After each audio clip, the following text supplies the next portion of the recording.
C'entro anch'io, c'entro anch'io.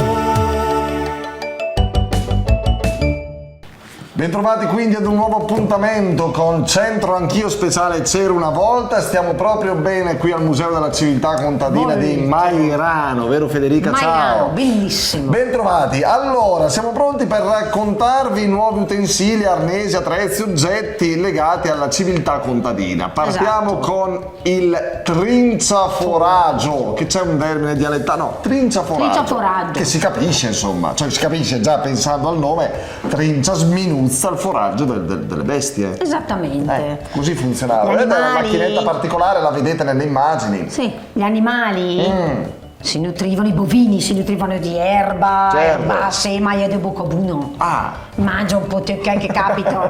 Le pannocchie quando vengono sgranate, gli steli delle pannocchie eccetera, però chiaramente dovevano essere sminuzzati, tagliati a tutti lì, e questo aggeggio, il trinciaforaggio, faceva questo lavoro. E vedete, la macchina veniva azionata a mano attraverso una grande ruota a cui erano fissate poi queste lame trancianti, mentre attraverso un condotto il foraggio veniva spinto contro la ruota. Lo vedete? Ve lo ricordate? Magari qualcuno di voi l'ha utilizzato o lo ricorda. Brava Federica, mi sei piaciuta. Brava. Ora andiamo a vedere le cose come sono andate in centro. Abbiamo interrogato qualcuno. Perché c'è da preoccuparsi? Sì, sempre. Eccoci qui, vediamo di interrogare qualcuno. Abbiamo trovato Andrea. Ciao Andrea. Ciao. Ciao, ben trovato, grazie. E Cristina, vero? Ciao. Grazie a voi. Voi siete bresciani? No, di Celle Ligure. Prego? Celle Ligure. Celle Ligure, bellezza, provincia di Savona se non sbaglio. Buona, giusto, sì. Possiamo essere un po' curiosi, che fate a Brescia? Che c'è da... Facciamo una vacanzetta, abbiamo fatto sabato e domenica e domani andiamo via. Va bene, dai, allora che Dio vi benedica, spero stia andando bene, che vi piace. Bellissima, molto bella. Bene, ci fa piacere, anche le vostre zone, insomma, non sono da meno. Allora, vabbè, questo è un programma sulla brescianità, però penso che ci siano degli oggetti, degli strumenti di uso comune anche a Celle, in Liguria, in Toscana, insomma sono patrimonio un po' comune dei nostri genitori, dei nostri nonni. Questa secondo voi che cos'è? Vabbè, è un mobile, si capisce, no? Sembrerebbe una madia. Una madia? Si chiama madia, poi non so, una... Madia, sì, in italiano è proprio una madia, cioè un contenitore. Sì, giusto, sì. Secondo voi cosa poteva contenere?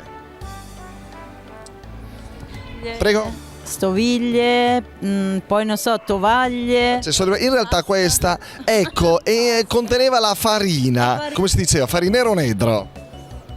Farinera? Farinera, sì, farinera, abbastanza facile, poi ve l'ho suggerita. La nedra è l'anatra, quindi non c'entra nulla. Sì, le farina gialla, bianca o addirittura la crusca. In alcune occasioni la crusca invece veniva conservata a parte in un sacco, poi con altri opportuni mescolamenti si preparava il mangime per le bestie. Va bene, grazie. Grazie a voi. Ciao e saluti a Celle Ligure e a tutta la Liguria. Grazie, ciao.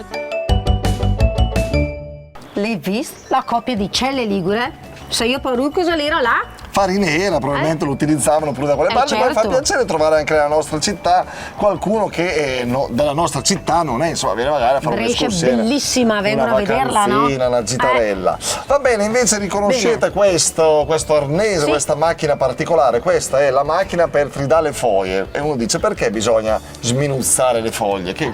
Ma attenzione, foglie particolari, perché questa macchinetta serviva per sminuzzare le foglie del gelso per nutrire i bachi da seta nel loro primo stadio di vita, insomma, perché dovevano nutrirsi per poi fare tutto quello che dovevano fare. Vero? Come funzionava, Federica? Bisognava contemporaneamente azionare il meccanismo di avanzamento e quello di taglio. Lo vedi? Certo, la foglia viene introdotta attraverso un'anta, un'anta posta sulla faccia superiore della cassetta. Veniva introdotta lì, poi veniva sminuzzata e poi data ai bacchi da seta. Contentissimi nel vedere la pappa. Molto, e trinciafoglio. Facevano il loro lavoro. Va bene, vi diamo appuntamento qui alla prossima con Centro Anch'io speciale C'era una volta. Ciao. Arrivederci. C'entro anch'io.